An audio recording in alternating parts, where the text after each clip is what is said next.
Hey, and welcome to another episode of the Who Dat Jedi podcast. This is episode 206, if I read my computer correctly. My name is Aaron, and with me, as always, the other members of the Who Dat Jedi Council, Dave and Fredo. How are we doing, guys? Doing okay. Doing good.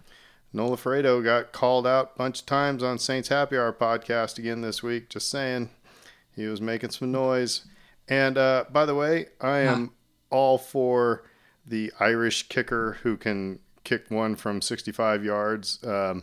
Charlie Smith can, is it Smith? Yeah, it's Smith, right? I think even though it's Smythe, I think a lot, the Americans in us want to say Smythe, but I think it's Smith. I'll have to ask my Irish friends. Yeah, if you can boot a 65er, you know, I don't know, might keep him. So he's got a leg. Well, I mean, the thing is, there's a competition for those spots, which is what's interesting.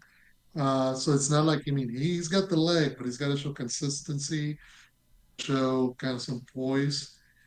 We have one more week of preseason. We finally get a one preseason home game, and then everything goes away until they start playing for real. It's going to get interesting then. It was funny, you mentioned the Saints Happy Hour podcast, and the week prior, everybody to either crown Spencer Rattler or Jake Hayner as a quarterback of the future. I think this week And then they both everybody's ready to just run him out of town. Yeah. Oh yeah. We're all. It's all what have you done for me lately? And this last game, they didn't do anything for us.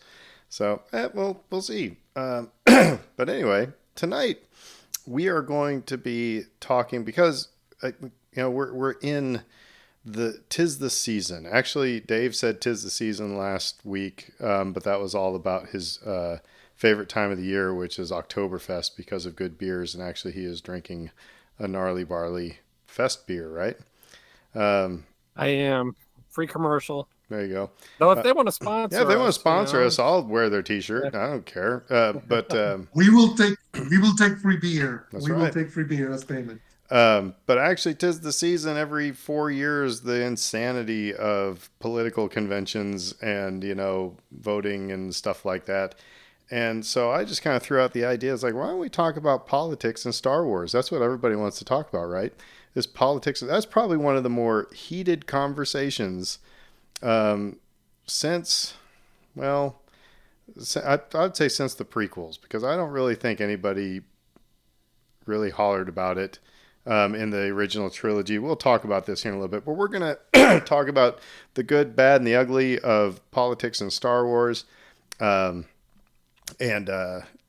Like I said, where it serves the story well, where it might have gotten in the way, the fact that it's maybe not such a new concept, but anyway, we'll be talking about that. But we're also after trivia here, we really only have one news story, and it all hovers around kind of Disney Plus Star Wars shows, because we got some Acolyte news, I suppose, and it's not of the good variety, depending on what your take is. But anyway, before we get into all of that, let's do some trivia.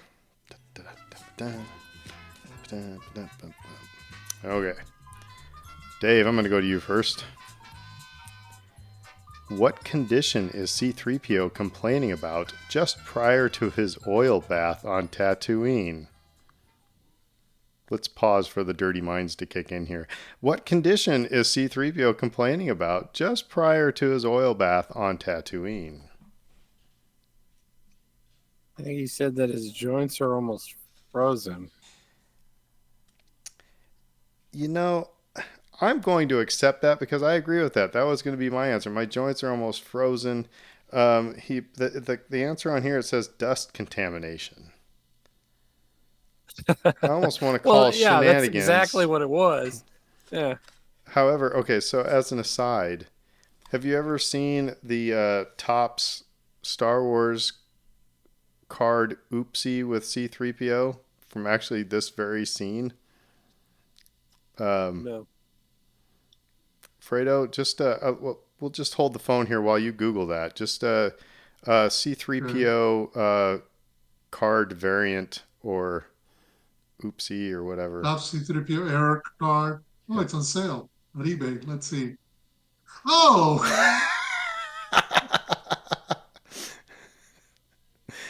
Yeah, share it in well, the share your screen. You got to share. This is an audio podcast, but if it was video, you would be seeing C3PO with, let's just say, a lightsaber, yep, a yep, yep, golden yep, yep, yep. Hold lightsaber. on. The Apparently, Look, golden so lightsaber. he's very happy to see Master Luke, I suppose. But it's like apparently something happened with the. Can't really see it. you see, hold Uh, on a sec. you Uh, can't see it. That that's doesn't bad. speak well No, that's to bad, is how it? well endowed. Um, Yeah. but No, no, no. It's what was I gonna say? By the way, send it to him later. But let's see if I can. but apparently it was just Yeah, something with the. I'm saving. I'll post it. I'll post it on the chat. No, the reason uh, you can get it the cheapest I'm seeing it is I'm seeing one that's non. Okay, the non-error rod version of that Topps card, and I love the description. The non-error rod, it goes for $35. So It's using just the 1977 regular series. old C3PO. Yeah. Now, Why does this I, exist? the error, yeah, there's one that's on sale on eBay for $250.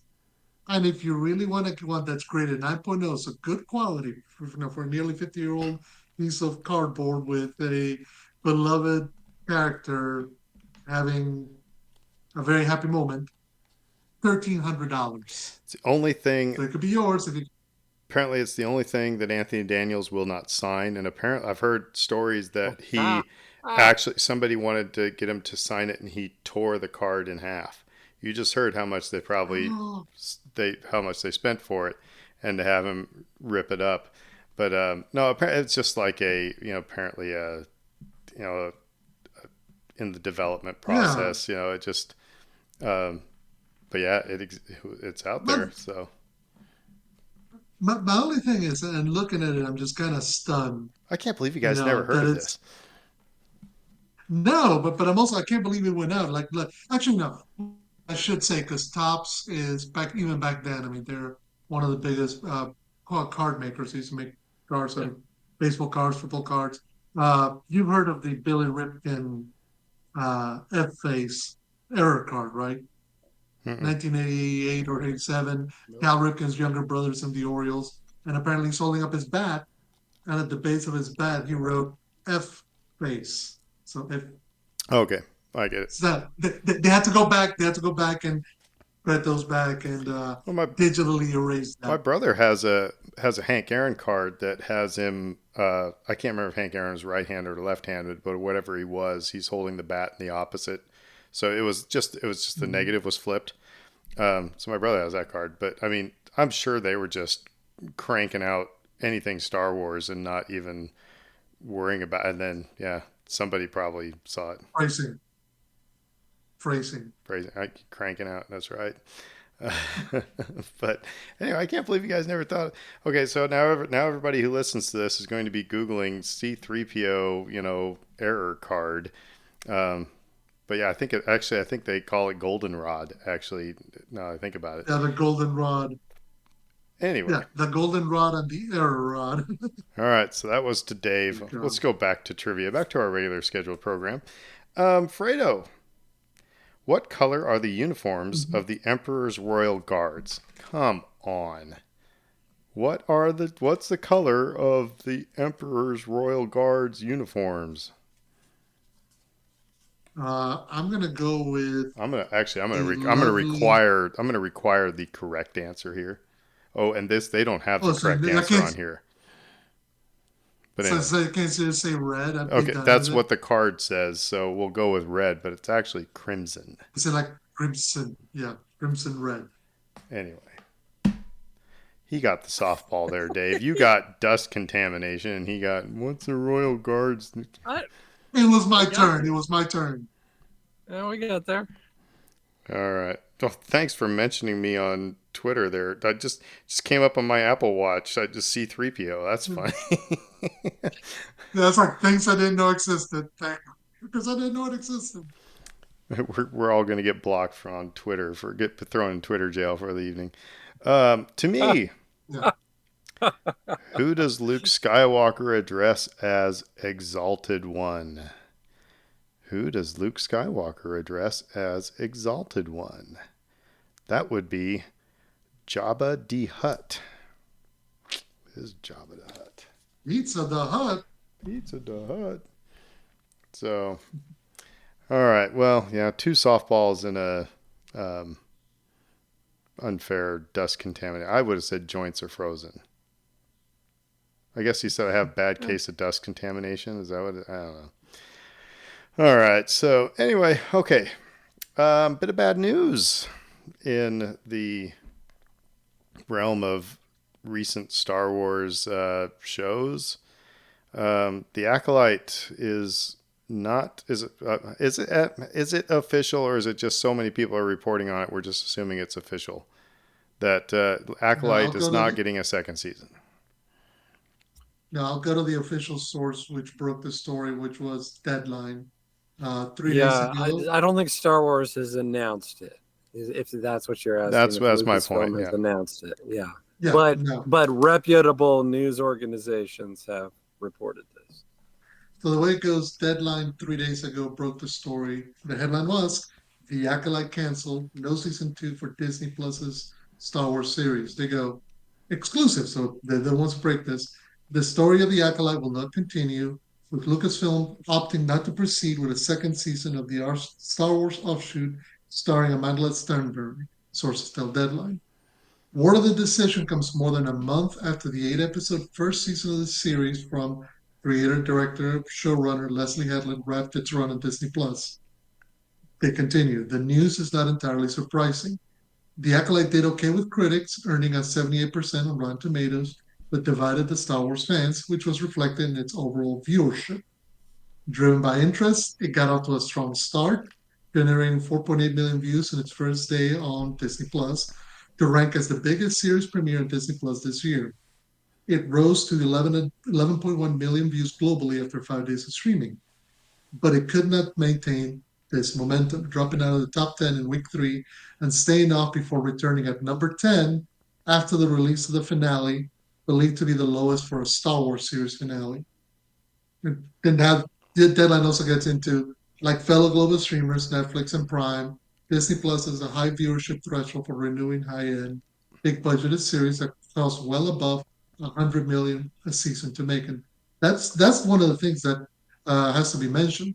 The Acolyte, the season that we just saw, The Acolyte, cost Disney $180 million. That is blockbuster money budget. That's how much they spent the same amount that they would have given a director to make a big blockbuster movie. So yeah, in the interviews, Hedlund had revealed that she had pitched ideas for a second season and that she had shared hopes for a renewal. Here's my here's my deal is that okay, it's not getting we're never going to know why. And I mean, we can speculate all we want. We're never going to know why. Why are they not renewing it? Why did the numbers start to go down? I mean, I do know that you spend that amount of money and you don't get any return on your investment, um, then um, you don't get any return on your investment. Then I mean, um, I mean, business just says you're not going to do that again. Um, so I mean, yeah, I don't know. I think I told you guys in the chat I'm not heartbroken about it, but I'm also not like tap dancing on the grave either. I would very much encourage all fans of the show that don't want to see it die to get on that letter writing campaign and the hashtag campaign and do that thing because Lucasfilm has shown that on occasion they listen to that and they respond to that and they try to give the fans what they want. To wit, uh, I suspect part of the reason that we know that it's been canceled is because so many people were haters of the show. And we don't typically find out right away. With Ahsoka, it was sort of like, I hope we get a season two, and then several months later, like not confirmed by Lucasfilm necessarily, but just like, yeah, I think it's gonna happen. They're writing it, or it was in development, right? It wasn't greenlit, just in development. Um, so that even wasn't like 100% definitive. And I'm not gonna sit here and say Ahsoka season two is absolutely happening. And yet, this is pretty definitive, and it came out very quickly, which makes me think, are they sort of bowing to public pressure here? And that would be a shame. I wouldn't want any part of that. I think like that would be like, we're gonna make the incels happy because they're the unhappy ones. Is like that. That's what we're doing. I worry about that being sort of a motivation here. But again, big picture, Iger's trying to save money. He's trying to do less of these shows, get all that. And I think that's probably what's going on here. But I think it's worth addressing on some level. Like, no, what, like, are you bowing down to you know, the misogynists here? Is that what we're doing? Well, I mean, Right. your point is very well taken. Your point is, and you're 100%. But again, if it's people who were watching the show stopped watching the show, the people who were hating it from the get go weren't the reason why it went from pretty good in the first couple episodes to all the way to the basement. So, I mean, and I don't know how much Lucasfilm needs to step out and explain to us their business decisions. My thing is that, and I'm sorry, Fredo, I stepped on you. My thing is that if this is going to be the deal, if this is going to be, um, okay, you're writing this show and a second season is not guaranteed ever. And if it doesn't do well, we're going to pull the rug out from under you. Then stop writing them with like unresolved and Well, and open ended. And it's like I said, the National Treasure 2 thing. Just step out and say, hey, you know what? This is a contract job. 6 months, you're done. you know Now, if we have the budget, and you did a good enough job, maybe we'll keep you on for another 6 months. And so, you know what I mean. It's like, that's the frustrating thing as a fan, is that just wrap it in a bow and make it a nice little thing that I feel good about, and not sitting there going, what's happening next. Now, to that, I mean, we make it Darth Plagueis a Star Wars story, and you can still bring in, you know, Dr. Teeth, and you can still have, Amanda Stenberg, yes, Amanda Stenberg, So there's possibilities. Just because Acolyte season 2 isn't happening doesn't mean that it's the end of those characters. But anyway, sorry, Fredo, go ahead. no, and I'll for myself there for a moment. Uh, it's I think the difficulty, two things. One, when we got the news, I was not surprised. I don't think, given our reaction, because we're Star Wars fans, that we were given that show enough rope and enough opportunity to tell its story through its good start, kind of open middle, that great moment right in the middle of episode 5 where things kind of felt like they were coming together, and then things kind of spiraled out of that. It didn't end with a good ending necessarily. And look, that's a personal preference, but it's we've been able to even excuse and forgive middling performances or stuff that didn't quite come together, like stuff like the Book of Boba Fett and whatnot. Because we're Star Wars fans, we want to see this stuff. We want this stuff to work, to hit.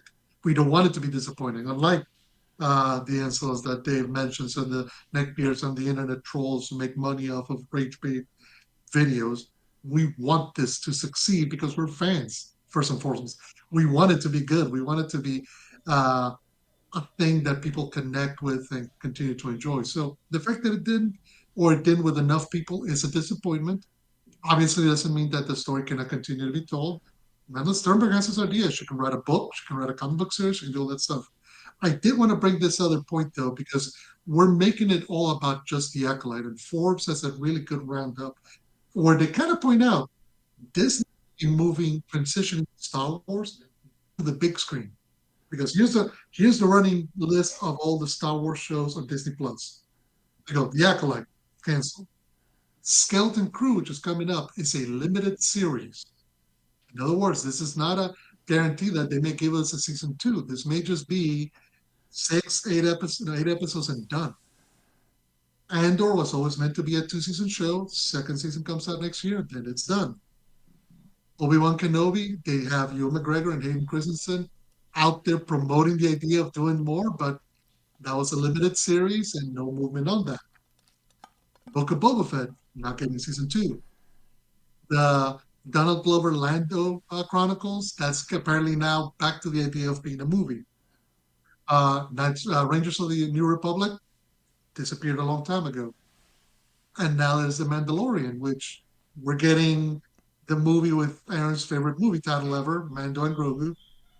So, but we don't know if that's going to have a fourth season beyond that.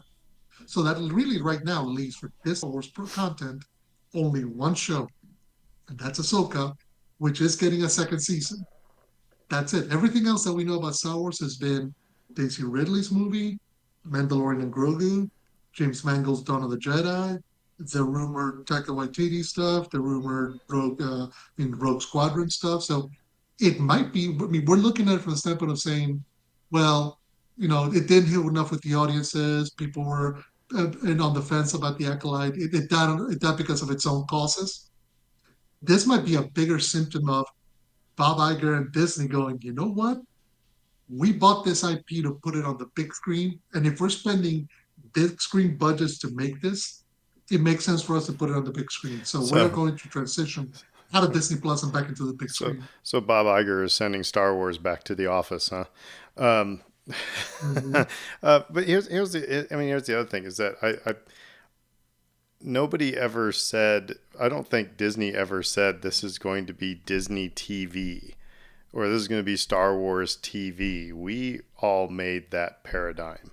And so we operated within the paradigm of, hey, we had 10 seasons of MASH or whatever it is like that. So we're going to get, multiple seasons of everything. And I don't think that was ever promised to us. So I think we're all complaining about things that, again, nobody ever said we were going to get multiple seasons. And you know what? I'm fine with that. I'm fine if we only ever just got one season of The Mandalorian, and it was an awesome, like I said, arc from beginning to end. Happy. Don't need a second season. Happy. It's like Obi-Wan Kenobi. I don't need a second season of that either. I enjoyed that one.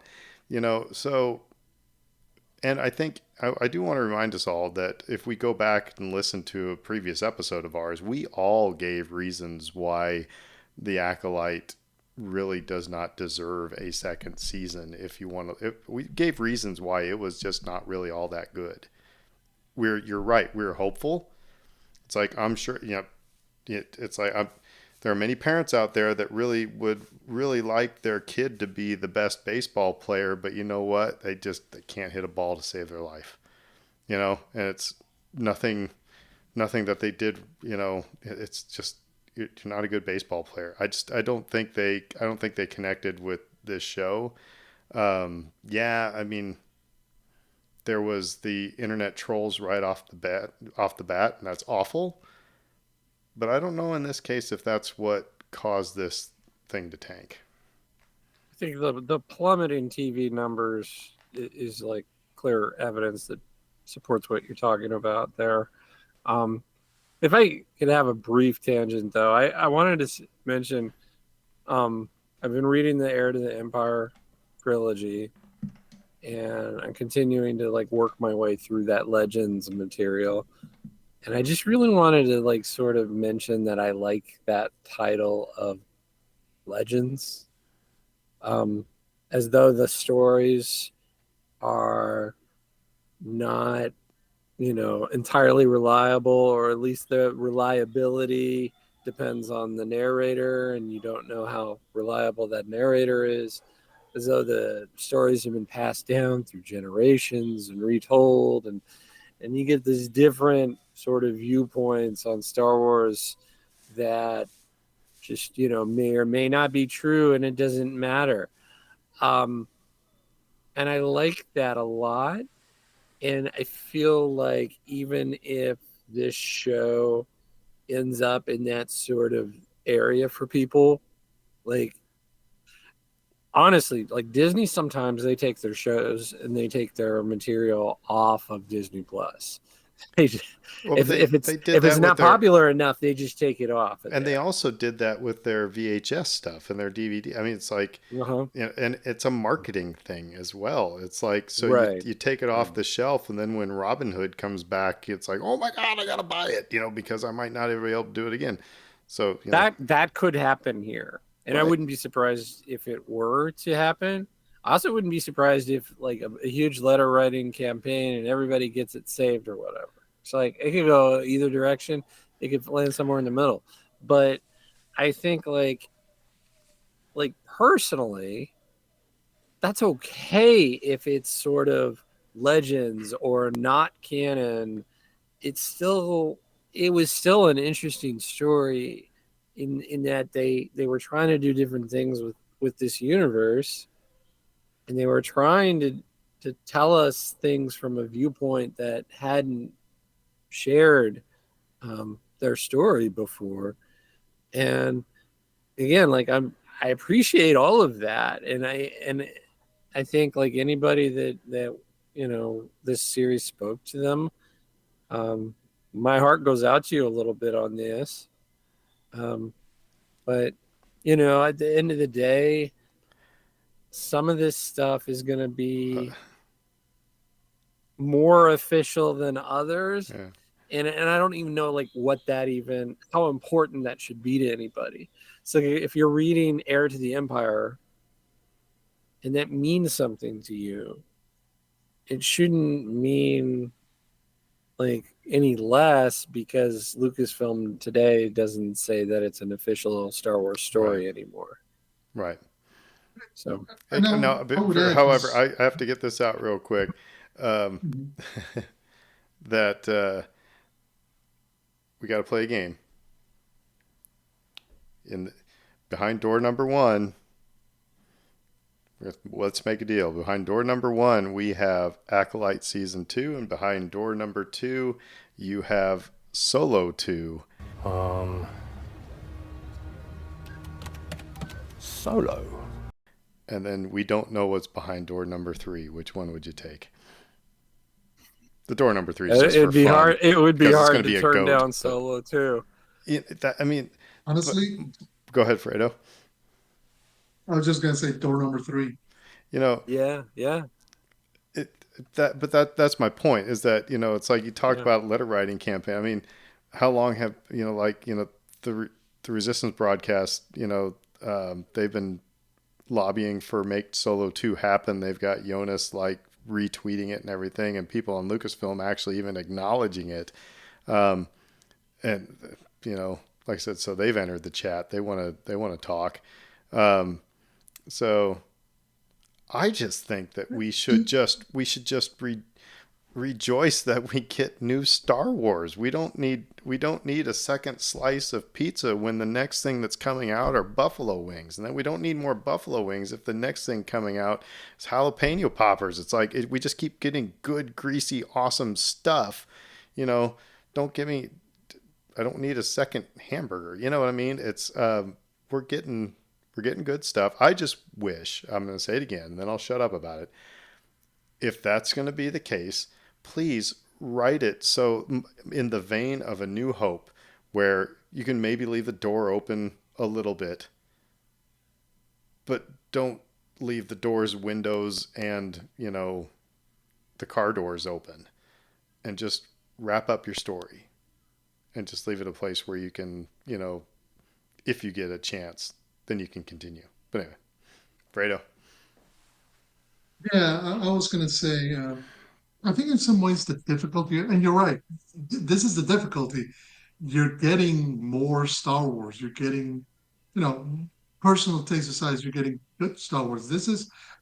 I second what Dave said. I mean, this is stuff that Leslie Headland and her team busted their buns for 2 years to make. Whatever you want to say about how it turned out, how it ended up, coming together, the cast, the crew, they did their work. They did the best that they could. The New Orleans So Saints try hard every year. Your point, yeah. yes, yes. But here's the difference. The New Orleans Saints get to, they get to keep their jobs by their efforts reflected in wins and losses. This is art, and this is the difficulty because ultimately it relies on people connecting it on an emotional level or not. Some people did, and they're the disappointed ones right now. A lot of people didn't. That's why they're okay with it going away. It's far different than, say, a sports team where it is all driven by did you get the win or did you Well, lose? Did okay, you so get the you're points? okay. Did you So put the score? correct. But It but was it was a bad it was but a what I'm bad trying, but I guess comparison. If it's yeah, but however, if you are a band and you get a gig and you do not have anybody come to your gig, then your proprietor can say, "No, I'm not going to pay for your band to play anymore because you don't draw anybody." So that and doesn't. that's a fair comparison because ultimately the difficult decision that has to be somebody's got to put up the money. And if you're putting a lot of money, you want a return on that. Disney does not care whether Amanda Sternberg gets to tell, Leslie Headland gets to tell her story, whether Amanda Sternberg gets to finish out her, her character's journey. They just want to know that people are going to tune in and watch, or they're going to pay their money for the subscription. And if they don't, well, they're fine with walking away. This is why Make Solo 2 happens, is born. This is why the Snyder Cut becomes a thing. Fans do have the power to demand that these big corporations give them what they want. But you, Doesn't necessarily mean that you're going to be happy with what you get. That's the hard part, because you're never going to get exactly what you thought you're going to get. I mean, we were very excited about the Acolyte 6 months ago because we it was completely new, completely mhm. different. Now that we've seen it, we're kind of like, on it. So I think the reality is, at some point, you just have to come to um, a point of acceptance that this is not controlled by us, but at the same time, we are the consumer, so it kind of can be. So if you don't like that the Acolyte's gone away, But your hooray point for Disney. your point earlier is very, very, very, very well taken. First of all, like again, we do Mhm. not know why this is happening, so that's number one. But number two, I think your point is very well taken. Is like somebody is probably saying, if we're going to spend this amount of money, then let's put it in a movie theater where we get a cut of the popcorn and the candy and everything else. It's not just somebody buying a subscription for 2 months so they can watch the new Star Wars thing and we get like $15 out of them. You know, let's Mhm.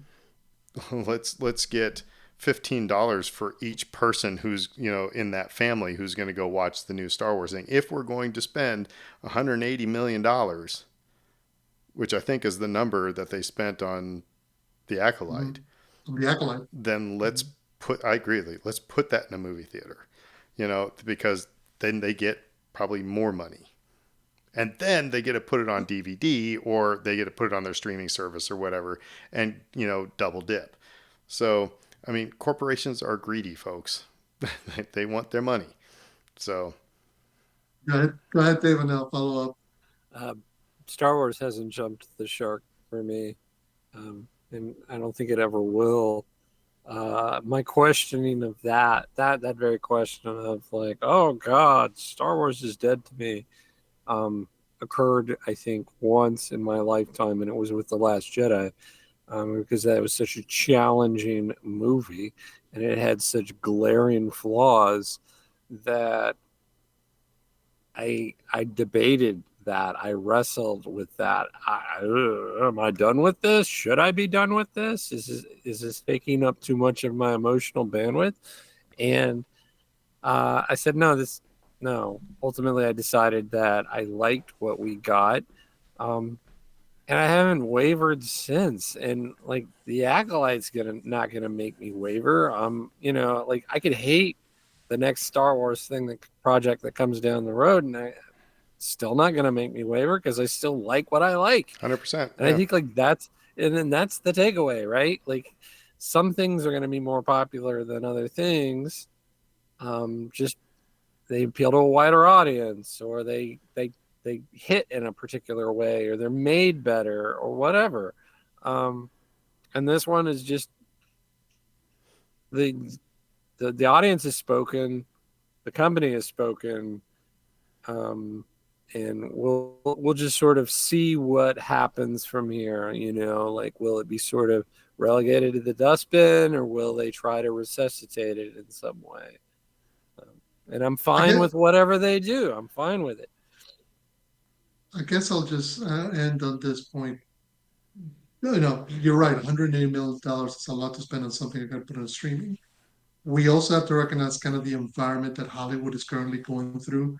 There are a lot of projects that are not getting off the ground, a lot of cast and crew people throughout the Hollywood ecosystem who are struggling, who are not, shows are not getting green lit stuff. You're talking here more about layoffs and cut budgets, this and that, because pre-pandemic there was this gigantic push by everybody with power in Hollywood that streaming was going to be the future, and then the pandemic happened, and streaming was going to save us. And now they're kind of caught in an in between where they know that the streaming model is not really working, but they broke traditional cable services so that young people, are not signing up for that anymore.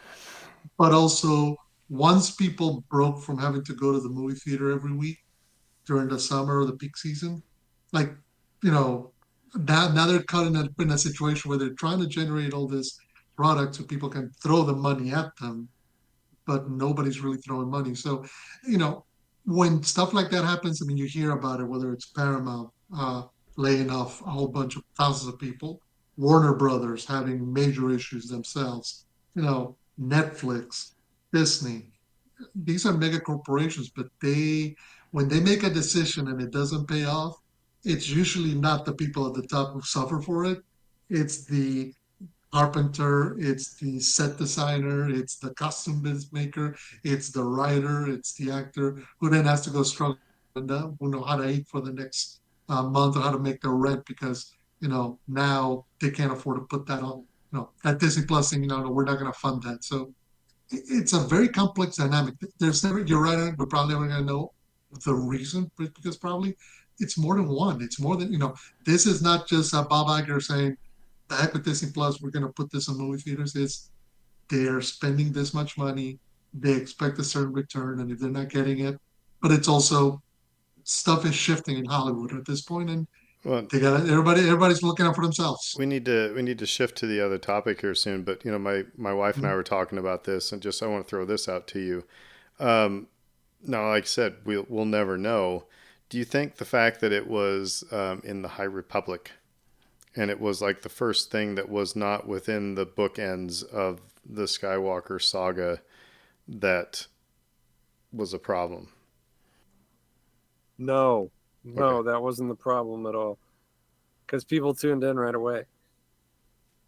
it's Now, good. if there were Yeah, Good point. limitations within the story that didn't allow them to tell a story that would appeal to a wider audience because of the setting, if you're asking that, maybe. But if it's just, oh, people won't watch something set in this era, no, because they tuned in from the jump. Well, and I guess yeah, what I don't want, and I agree with Brittany. What we don't want is for people to be like, it's again, it's not Star Wars unless there is somebody named Skywalker, unless Luke, Han, Mm. Leia. That was the problem we had with the Force Awakens, is that everybody was mad because the three biggies were not on the ship all together, and so that just put a bad taste in people's mouth. And as a to your point, Dave, it's like your favorite band puts out a bad album every now and again, or an album you don't really like as much as others, but that doesn't make you say, I'm done with this band. This album's crap. No, I'm done with this band. And that's what I see a lot of people, though. It just, I'm done with Star Wars, because it's like, really? Are you that mad? There's going to be something else coming out. Just calm down and play with your Yeah. figures. And again, like it's like, okay, so I understand, like, if there's a proven track record of things you don't like, saying enough is enough. I'm not going to tune into it anymore, because fool me once, shame on you. Fool me twice, shame on me. That sort of mentality, I understand it. But to just say I'm writing it off completely, I'm no longer a fan or whatever, um, that's ridiculous. I think a lot of times, and this is, you know, this is one of the difficulties when you love something, is that you get really into it, and then you want it to be perfect every single time. And again, nothing is 100% perfect. Things ebb and flow. You even think of your best, most favorite artist ever, music artist. They're gonna drop a stinker now and then. It's not gonna work, or you're gonna be talking yourself into, this was a good album, this was a good album, and then 10 years later, be like, nah, it really wasn't that good. What the heck were they thinking? That happens. It's fine. I think that what you want to see is overall the trajectory going upwards, and the quality and the writing and the production and everything to stay at a certain quality level, you know. But at the same time, it's less to do with that. And sometimes we also have to recognize that we internalize a lot of our fandom. We make it about ourselves, and that's where you end up with the incels and the neckbeards and the YouTubers who are all mad that Star Wars doesn't reflect them, because it's more than just that. It's, a lot of people are like, well, this is the show that people of color and people of different genders, and this is why people reject it. It's got nothing to do with that. Has nothing to do with that. This is a show that told its story. There were some issues. Some people saw through those issues and were fine with them. Some people couldn't. That's fine. you know but this is not going to be the last Star Wars story is going to have a woman of color at its center. You're gonna have to make your peace with that once. Well, that was a lively acolyte discussion. It's a good discussion, though. I think it's fun to talk about these things. So let's move to a less controversial topic, and that's politics. Uh, Woo. Politics in Fine. Star Wars. Um, I brought this up just because I find it interesting to. First of all, and I'm going to steal some of Dave's thunder here, because I'll let you talk first, Dave, but I'll say this one thing. Let's all agree that politics has always been a part of Star Wars. So the people who say get politics out of my Star Wars, let's remember that war is the advancement of politics through violent means. It's the next step.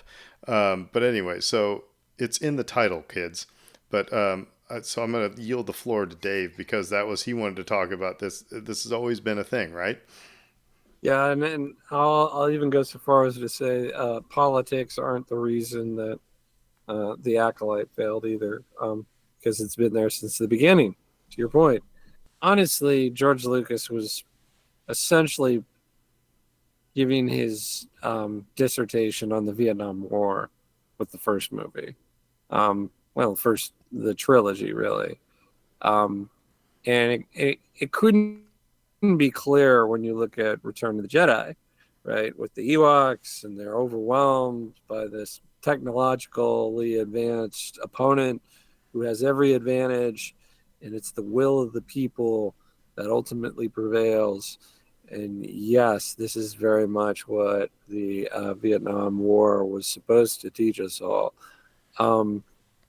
And but what's fun is to like go back and see where it's not quite so overt, and you go back to A New Hope, and you look at that lens, through that lens once again, of knowing George has given interviews on this topic, and he has said as much, that yeah, it is about the Vietnam War. And so you're dealing with, within that construct, the overwhelming force, the technologically advanced war machine is America. I mean, like, there's no other like way to read that subtext at all. Um, it's America. The empire is America in that text, and yet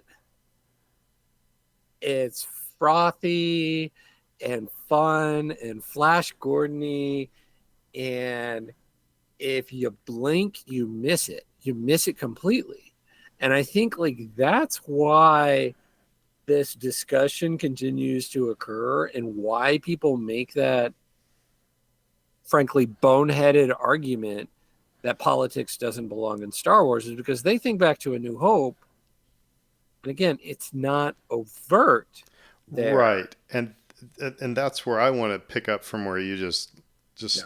paused right there, because the problem became in the prequel trilogy. And I was just it was funny because I was just watching The Big Bang Theory before he came in here, and there was this whole episode on Star Wars Day, and they were debating whether or not to skip episode 1. And Howard was talking about, how it was like, C-SPAN in space, because you're seeing the Senate hearings and you're seeing the deliberations in the Chancellor's office in episode 2, all these things. And so at that time, it was kind of annoying because it was like you're watching Hardball or watching C-SPAN or something like that. So we want to get into where it has worked. Now, I look at that differently now, and I'm sorry. I think it's pretty obvious where the three of us stand, but the lesson of Star Wars also, you were talking about it being, an allegory for the Vietnam War. Allegory, is that the right word for it? Mm-hmm. Yeah. Okay. Yes. But anyway, think about the story that was being told in the prequel trilogy of the most evil people using the system to gain power, using the faults of democracy to get into the highest chair of that democracy, and then screwing it over for everybody. That Creating conflict that out of thin air, basically, yes. to justify this power grab. Yeah. So that, I mean, annoying maybe back in 1999, 1998, but looking at it through 2024 eyes, that takes on a different meaning. And it shows the frailty of a democracy. It shows like I said, um, the weaknesses, not the weaknesses, but the vulnerabilities within a democracy that is only as it has to be, you have to pay attention because otherwise you get a Sith Lord running the whole thing, you know? So that I find is interesting. But however, the argument is well placed that parts of the prequel trilogy really drag because we concur with the delegation from Malastare. It's like that's a far cry from Luke, I am your father. It was tough. We were all older and paying taxes. We didn't need to see them passing laws about taxation. I'm not saying that's my point of view. I'm just saying I can see that point of view. But go ahead, Fredo. Yeah, now I was gonna say, first of all, I mean, everything when we discuss politics, Star Wars has to start with the maker, with George Lucas, because he is writing Star Wars as the Vietnam War ends. So he's very much of that generation. He's very much, his movies, whether it was THX 1138 or American Graffiti, are telling of times in which are impacting, the people who are he grew up with, or the people that were of his generation, were impacted by that conflict and the politics of his time. He reflects that. He processes that through science fiction. Thus, we get Star Wars. I think, but particularly when it didn't feel as overt then, because he's also using a lot of the allegories and a lot of the metaphors that Lord Joseph Campbell, kind of wrote. And it's very easy to write a very black and white kind of storyline. The Rebel Alliance are the good guys. the Galactic Empire of the bad guys. Not much nuance there.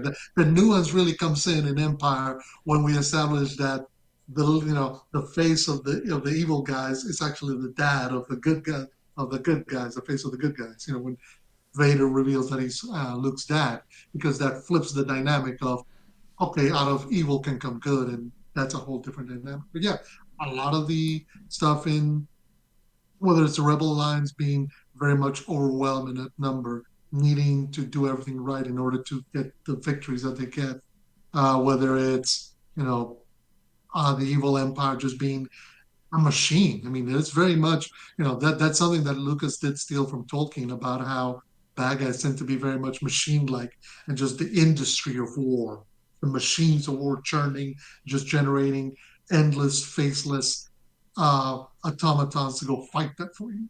What's interesting about Lucas is, and I always wonder, and this is maybe sound controversial, I always wonder what turn the prequels were going to take from 1999 to 2002 if the War on Terror and the attacks on 9/11 don't happen. Yeah. Because Attack on the Clones, and particularly Revenge of the Sith, is very much a criticism of the War on Terror. Right down to the line where Anakin says, "If you're not with me, you're my enemy." That is, he is, well, not quite quoting, but he's alleging, he's alluding to George W. Bush's famous line, "If you're not with us, you're with the terrorists." So that's all playing in George's mind. I wonder how much, because you're right. I mean, as adults, we don't want to hear about taxes. Nobody likes to hear. No, we deal with taxes once every year, and that's enough for everybody. But I think by doing so, he's showing a far more nuanced and complex world. What I also find interesting in the original trilogy, we had the Galactic Republic established as this scion, this beacon of peace and prosperity and justice, because that's the way old Ben sells it to us in A New Hope. When we get to see it in action, in the prequels, it is far from that. It is far more human, dirty, corrupt, complex. It is difficult. You have the Galactic Republic, this beacon of hope, and the Jedi Knights who are the proud heroes defending justice. And we see that they're quite comfortable with child slavery, with But slavery in general. We see that they're quite comfortable in during the Clone Wars, taking over stuff and commanding armies to just, hey, we want to be free. We don't want to be under the Republic. You don't get a choice in this matter. And here's our army telling you don't get a choice in this matter. you know, So it's interesting how that all flips because it's showing us that whenever somebody harkens back to a grand, glorious time, the reality is usually that never existed. That's a you political message also. know, I, Make the galaxy great again. I, what color of hats did Emperor's Royal Guard wear? Uh, um, Crimson. so you know, and I made the comment. I said, we didn't want to hear about the taxation of trade routes, but again, I come back to it. It's like very seldom in history is it the military coup that turns a country on its head. It is the people getting on school boards and banning books, or then they move to the state legislatures, and then they move to it just keeps it, they start small and work up, and that's what the Sith were doing. And so it was going to be political. It was always going to, and by the way, look back at his early writings. I was going to read out of a book that talks about, it was a book from 1994. So, I mean, but so we're not going all the way back to the 70s, but it was still, everybody knew that it was that Palpatine rose to power through politics. It's like I said, you first run for school board, and then you run for, city council, and then you run for state legislature, and then you run for, it's like you just keep moving up. And yeah, and so so again, I do, I don't understand the people who say, get politics out of my Star Wars. It makes me want to say, okay, so what do you mean by that? What is it that you want out of it? Because this is what I want to shift the conversation to. Where has politics in Star Wars worked well? Where have we done a good job at telling the story without it being. I think we'd all agree that some of the stuff in episode 1 and episode 2 was like C-SPAN and space. Where are places where it has been good? I would throw out, first of all, Andor. I think it's Well, just not, one, but and so why do we think Andor would be a good? What did they do well? What is it that didn't offend us about it being political? That's I think it's a tough question because everybody's going to be different, right? So like speaking for myself, I think there's an intelligence to it. There's a depth of understanding of history, of um, the sort of language that that sort of encircles um, these revolutions And it's in a really sort of particular way. It's well, not. I was It's going to say it's, precise. and I was going to say it's intimate. It's It's it intimate. it's not standing, yielding your time to the senator from whatsy whatsy on the floor of the Senate. It's it's Mon Mothma at a party talking to the banker. Yeah, it's all those things. I agree with that. Right. I think when you talk about like I yield my time to the senator from so and so, it's like that is a canvas painting, right? Mm-hmm. And it's like, well, we want to establish that this is how things work, and that's good. But what I think may elevate Andor maybe a step beyond that is what you're talking about is this idea of intimacy and also precision. Um, I don't need the ancillary formality. Parliamentary procedure, I don't need that. right?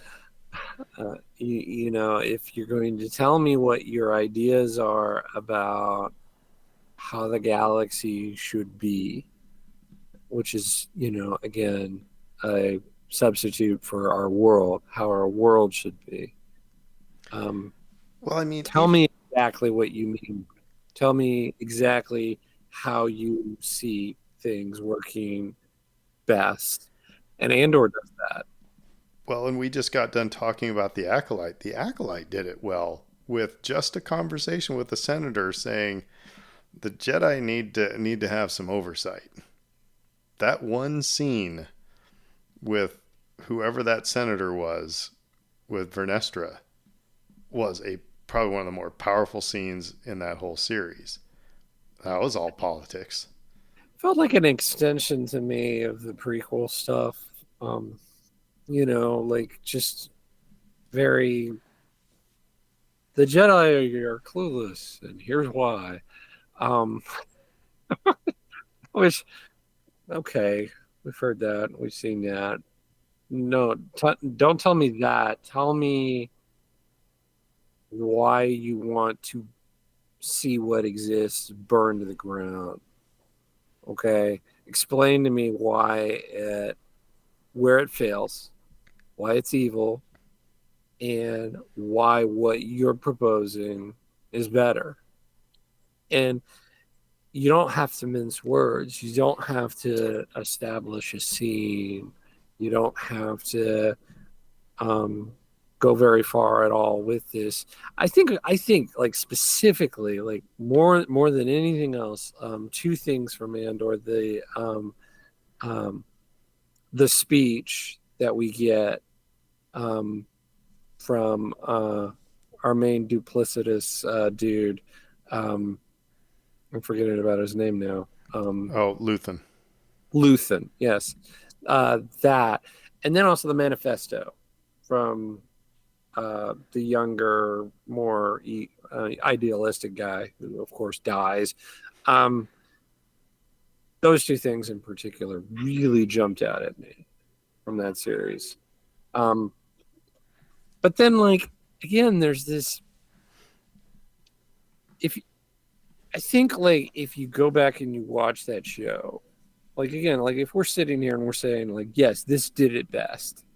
Um, one of the things that you should be aware of as you go back to revisit it is what is the purpose of the scene that I'm currently watching? And it's pretty much always political. Like they don't just put things in there just because, right? Like even the stuff with Cassian very early on that establishes him as a quote unquote criminal is meant to show you that no, this is a man who's being infringed upon. I mean, this is ultimately what leads to like him facing these sorts of no-win scenarios where it's like you don't have a choice. You are going to be stomped on. Would you rather be stomped on in this way or would you rather be stomped on in that way? And everything that he does flows from that. And again, like every scene is rich with this stuff for every character. And I think particularly for Andor, when I think of it, I think there is no space magic.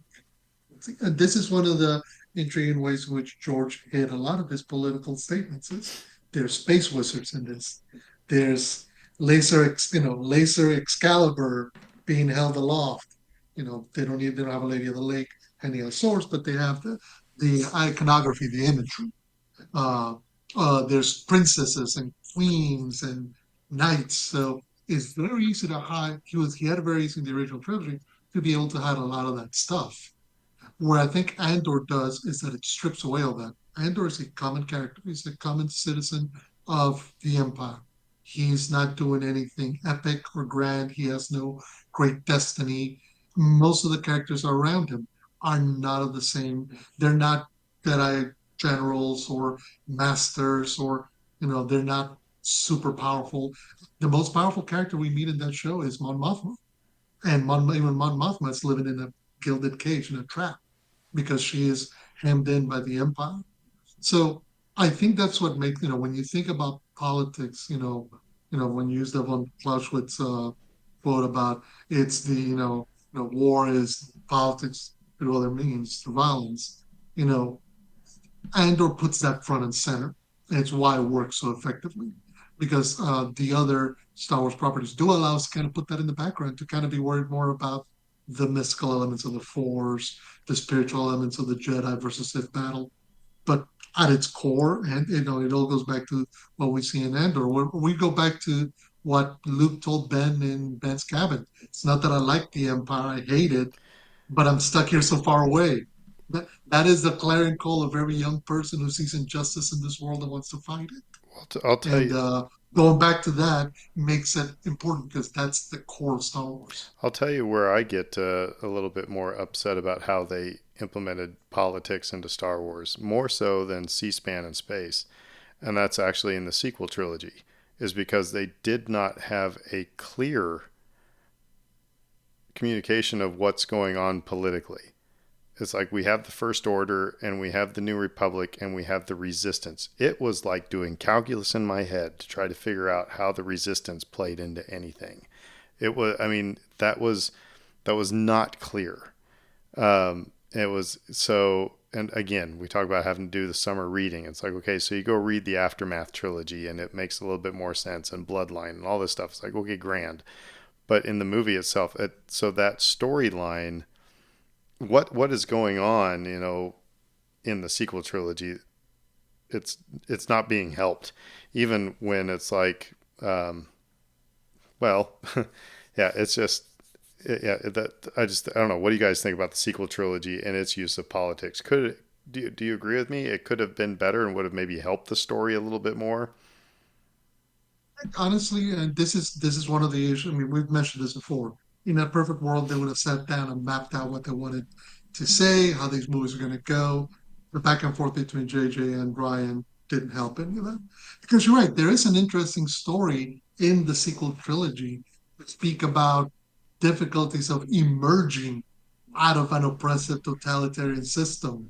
about how you give power back to people and avoid those people then turning around, grabbing that power, and deciding that they're going to take vengeance upon their neighbor who was an imperial, or vengeance upon their neighbor who Well, and had benefited from the old system. you All go from a totalitarian state to a democracy, and it's not working so hard. Those tend to fall back into authoritarian because that's what's. It's going to sound bad, but that's what's comfortable. That's what they the understand. it's what every populist authoritarian jerk out there is singing, saying, "Give the power to me. I'll make sure your life is good. Your streets will be clean. There'll be no crime. But You that's can walk not from what your they home did in the to." sequel trilogy. That's I agree with you. That's what they could have Mhm, done, and it would have mhm. been a very interesting story. Yeah.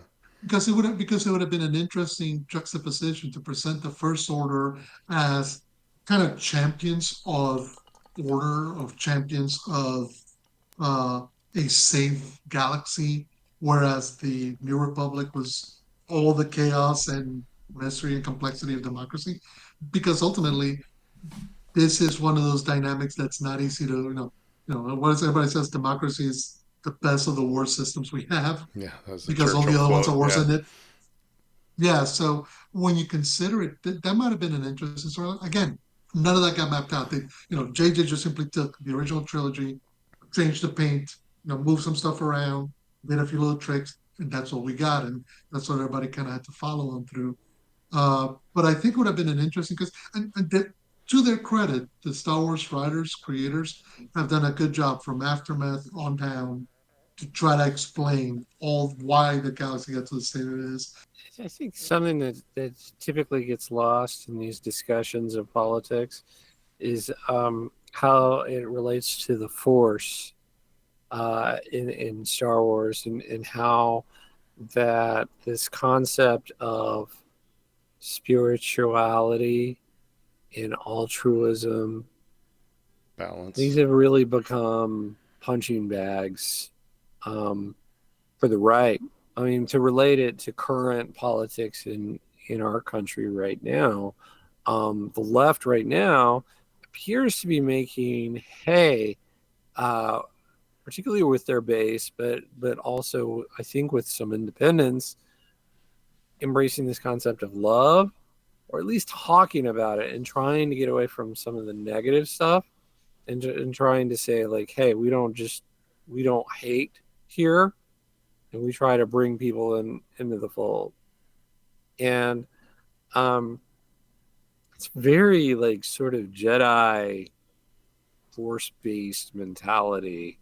And like, we don't talk about we don't really talk about that, it's um Vader's bad, Jedi's good. Okay, we're moving on.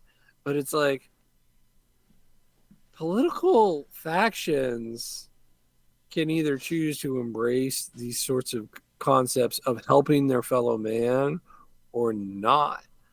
Um, of being kind to people or being unkind to people. Um, fighting oppressors or backing down. Um, a lot of these sorts of themes are just plain as day to see. And like, again, without getting like too like partisan with it. I was going to say political. Well, No, you're right. again, like the idea here is like, well, we're just talking about this stuff, right? Um, and again, like I think if you have a good heart and you're a Republican, you probably feel very passionately about particular topics such as abortion, and think like your stance relating to that topic is the greater good. And then in that sense, you feel like you probably fall in line with the Jedi, right? I want to be very open to those sorts of perspectives. Um, but I will say that it's fascinating to watch the DNC right now, the RNC a couple of weeks back, and it just felt like the RNC was very fixated on hatred and all of these things are bad. If you believe a certain thing, or you do a certain thing, you're bad. Whereas on the left, if there's any sort of negativity, it's all pick, pick pointed at one person. You know, and And like it's well, okay, two people, right? His running mate as well. There's a lot of poking fun at him right now so too. okay, Um, so I was raised. My dad. We ate dinner watching Crossfire, and my dad was great devil's advocate. If he would mhm. just to get you to think and make sure that you were, if you had an argument, you. Right. So, I I agree with everything you said there, but I'm going to tell you what the backside of my brain was talking about. I was hearing Anakin saying, but from my perspective, the Jedi are evil. Yeah. It's that thing is that I you know I watch MSNBC all the time, but I recognize that that is a left leaning you know news company. That's and it aligns with the way I think. Yeah, they have opposing views on, but for the most part, it's like if you watch their coverage of the RNC a couple of weeks ago versus their coverage of the DNC right now, night and day. It's not calling Right. balls and strikes. Now, I again, I don't mind that. That's my team. You know what I mean? So I'm rooting for my team here. And sorry everybody if we're like ticking you off listening to this. You can turn off at any time. But um, but it is interesting that it's like I said. But from my perspective, and so that was one thing that was in my head. The other one was the idea of, because we were talking about the Force, the idea of balance. Luke talking about equal this and equal that, equal light, equal dark. And it is interesting if you look at our political history, either as a country or even in the world, as there's always a course correction. As you get a Mhm. super majority in this country, as you get one party that has both houses of Congress and the presidency, guaranteed there's going to be a course correction. People tend to want balance. It's even though all of the things that I want in this world would probably be, answered if I had the Oval Office and, all the if everybody thought like me, I'd get all the things that I'd want, but again, after a while, not everybody thinks like me, and it's like, and this idea of pluralism and this idea of having to work together to find consensus. um so like I said, there's got to be balance. you know um You asked about the sequel trilogy, and that was like again, like my very first thought is that it was an overcorrection. Um, you had the prequels, which were just like C-SPAN, which were like we're not going to explain it. It's not going to make any sense, and off we go. Um, and again, like the pendulum will swing back and forth, and you see that in politics, where the right will gain power, and then the left, and we can be very academic about those sorts of discussions because we are dudes. um I understand that for a lot of people the fight is more personal, Correct, I agree. and like it, it begins to become almost insulting to someone who has a very real stake in the outcome of an election, to just come at them from white male perspective of saying it doesn't really affect me, and here's why I'll give you my opinion anyway. And I think like that sort of belittling of how important these counterproductive, and it sort of drives me up a wall, right? Like you can have whatever opinion on politics you have, but if you're the oh I don't feel the need to get involved at all, I'm like, that is privilege speaking, sir. Hmm. That is exactly what you are doing right now, is you are being very privileged. You may not want to hear that. That word may not be popular, but that is what you are. Um, so yeah, like all of that, right? Um, and I also just, want to say again, like the the idea that there's an altruism that is part of the rhetoric on the left. Now you could say they're hypocrites, and a lot of the times they are.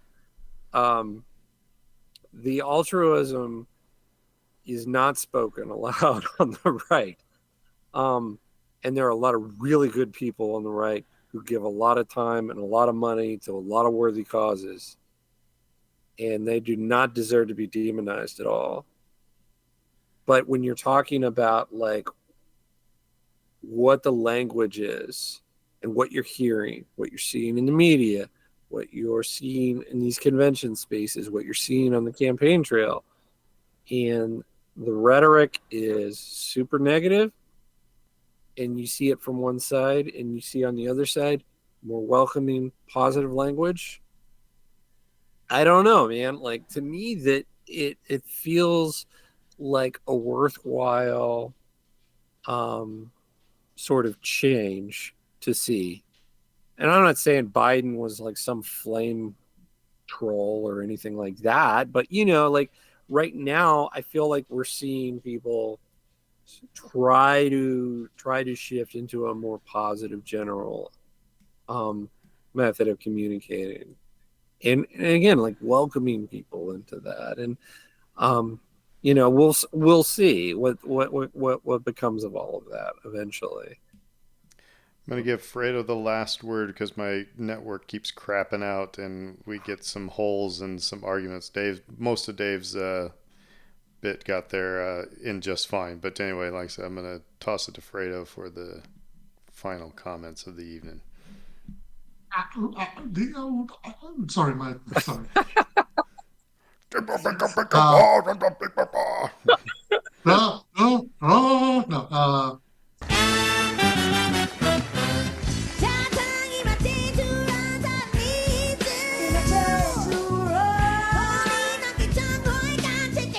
See, network's back. Whenever I have a mistake, it's back. No, I think it's very important to recognize, and I think Dave makes a salient point. How regarding political positions, persuasions, ideals. They're not just ideas in your head. They're not just positions that you hold that you can put on a bumper sticker or a placard or a sign. They are integral to how you see society being, becoming, turning. It's why I always kind of laugh when people go, we used to be able to hold different opinions in this country and still be friends. It's like, hold on a sec.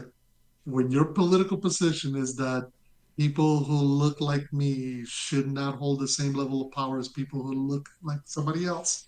When your political position is that people who don't love like me or people who don't behave like me or who have different ideals or pray to different gods, if any god, that they don't get to benefit in the fullness of the rights and opportunities that is bequeathed upon them by the social contract that we all exist under.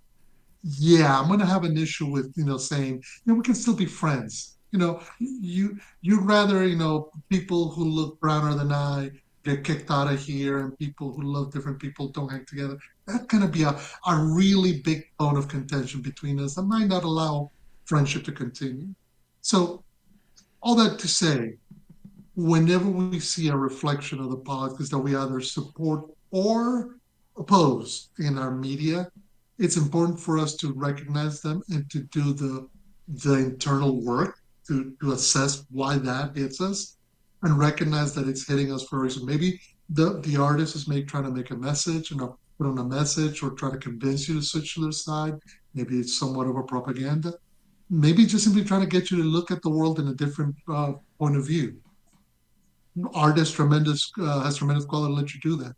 I think it's always important to kind of assess because politics is not just some mono, some big gigantic stone that sits somewhere or a gigantic book that sits on some professor's uh, a shell. It's a living reflection of the world we wish to live in, and we are using our force, political, financial, sometimes physical, to make that world happen.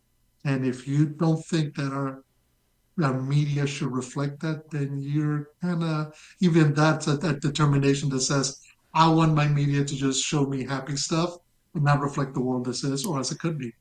Science fiction, for the beauty, the brilliance of science fiction, which Star Wars also is, has always been to show us not only where our pitfalls are, think of stuff like Planet of the Apes and the Twilight Zone, but also what we could be. And that's why it should show us, that's why Star Wars is political, because it has to show us who we are, where we are, and where we could go for good or ill. That's why when Dave and I started talking about creating this podcast is why I thought it would be great to just set up in a bar, bring a couple microphones and a computer and set up in a bar, because this is the kind of conversation that need to be held in a bar with a couple beers. This was a good conversation. I dug this one. Um, However, I'm going to leave one with where politics was used poorly, and that was in episode 3 in Anakin and Obi-Wan at the beginning of their battle. And when Obi-Wan says, my allegiance is to democracy, to democracy, it's like he didn't lead with, you slaughtered children for your own gain.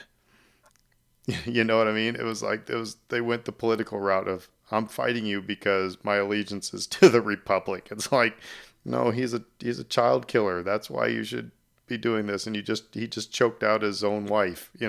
Anyway, I don't but know. He's the right hand man of a dictator. Maybe that's the point he's making. Like I gotta take down this dictatorship before it gets started, man. Dave It's bad. swore on the podcast. He's going to have to Yeah. McClunky himself. And Yeah. with Well, that, we're back to the C3PO picture. Okay, and everybody. And it just froze again, but we're recording my voice. So when they come back, we'll say, so yeah, let us know what you think. Let's not hate each other though on Twitter and start coming after us, and everything on these political things. Um, but no, I think it was a fun conversation. The Saints do have a home game this weekend, and we're getting ever so close to college football, which is exciting as well. Um, so, yeah, it is the most wonderful time of the year, isn't it, Dave? And with that, we will say, who dat? Who dat? Everybody have a fantastic week. McConkey.